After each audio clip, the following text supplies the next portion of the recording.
Hi hello guys, welcome to our channel. இன்னைக்கு இந்த தருணம் நான் இந்த வீடியோ பதிவு பண்ணிட்டு இருக்கேன். இந்த நேரம் வந்து பார்த்தீங்கன்னா நம்ம தமிழக வெற்றி கழகம் வந்து பார்த்தீங்கன்னா சமத்துவ கிறிஸ்மஸ் விழா அப்படின்னு சொல்லி கிறிஸ்துவ விழா அப்படின்னு சொல்லி பார்த்தீங்கன்னா ஒன்று கண்டக்ட் பண்ணிட்டு இருக்காங்க. நான் ஏன் இந்த வீடியோ பதிவு பண்ணுறேன் அப்படின்னா, நம்மளோட எதிரி கட்சிகளும் சரி, நம்மளுடைய எதிர்கட்சிகளும் சரி, சில உதிரி கட்சிகள் நம்மளை எதிர்க்குது இல்லையா, அர்த்தமே இல்லாமல். ஸோ அந்த உதிரி கட்சிகளும் சேர்ந்து சரி என்ன சூழ்ச்சி பண்ணுவாங்கன்னா, இதுதாங்க அரசியல், நல்லா கேட்டுக்கோங்க. விஜயண்ணா மேலே ஒரு மத சாயம் பூசுவாங்க. அவர் வந்து ஒரு கிறிஸ்துவர் அப்படின்னு சொல்லிட்டு. வாட் எவர் அண்ணன் எதுவாக வேணா இருக்கட்டும், ஜோசப் விஜயாவும் இருக்கட்டும், இல்லை விஜயாவும் இருக்கட்டும், இல்லை தளபதி விஜயாவும் இருக்கட்டும், அண்ணன் பின்னாடி நிற்கிறதுக்கு நாங்கள் தயாராக இருக்கோம். ஏன்னா எங்களுக்கு ஒரு மாற்று அரசியல் கட்டாயம் வேணுன்ற அந்த ஒரு கோரிக்கையில், அந்த ஒற்றை கோரிக்கையில் தான் நான் நிற்கிறோம். இத்தனை நாள் இவங்க பண்ணுற அரசியலே வந்து பார்த்தீங்கன்னா ஜாதி அரசியல், மத அரசியல் தாங்க பண்ணுறாங்க. அவங்க வெளியே வந்து சாமி கும்பிட மாட்டாங்களாம், பட் ஆனால் உள்ளுக்குள்ளே சாமி கும்பிடுவாங்களாம். அதற்கான சான்றுமே நான் உங்களுக்கு ஒரு வீடியோ ஒன்று காட்டுறேன், ஒரு காணொலி பாருங்க. ஆக வேற கேள்வி சில எனக்கு சாமி நம்பிக்கை எல்லாம் கிடையாது. இருந்தாலும் கொண்டு போய் சிலையில சாமிரும் இல்ல, எனக்கு நம்பிக்கை எல்லாம் கிடையாது. பெரியார் நான் பெரியார் ஆக நாங்க வந்து ஜாதி பார்த்து நிக்க வைப்போம். ஆக இது பெரியார் நீங்க என்ன ஆளுங்கன்னு கேட்போம், அவங்க சொல்லுவாங்க. அதுக்கேற்ற மாதிரி ஆக அந்த தொகுதி நிறுத்துவோம். மற்றபடி நாங்கள் வந்து பெரியாருடைய கொள்கையை தான் ஃபாலோ பண்றோம்.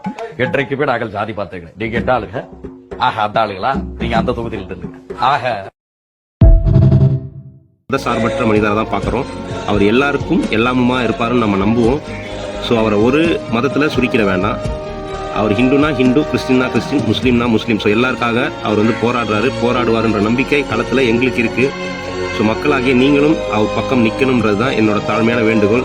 இத்தனை ஆண்டு காலம் நம்மளை ஆண்டு கொண்டிருக்கும் இந்த எதிர்கட்சியும் சரி, இந்த எதிரி கட்சியும் சரி, ஆளும் கட்சியும் சரி, உதிரி கட்சிகளும் சரி, இப்போ என்ன பண்ணுவாங்க அப்படின்னா, இதுதான் அரசியல், நல்லா கேட்டுக்கோங்க. மத பிரிவினையை கொண்டு வருவாங்க. விஜயண்ணா மேலே மத சாயம் பூச பார்ப்பாங்க. இன்னைக்கு ஈவினிங்கே டிபேட் நடக்கும். தயவு செய்து யாரும் எதையும் நம்ப வேண்டாம். எல்லாமே வதந்தியாக மட்டுமே பரப்பப்படும் என்று தாழ்மையுடன் கேட்டுக்கொள்கிறேன்.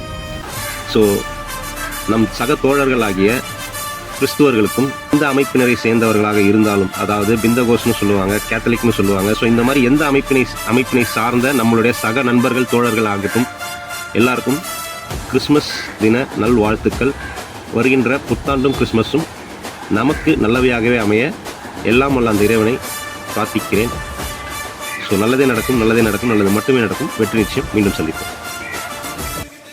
நல்லதே நடக்கும், நல்லது மட்டுமே நடக்கும்.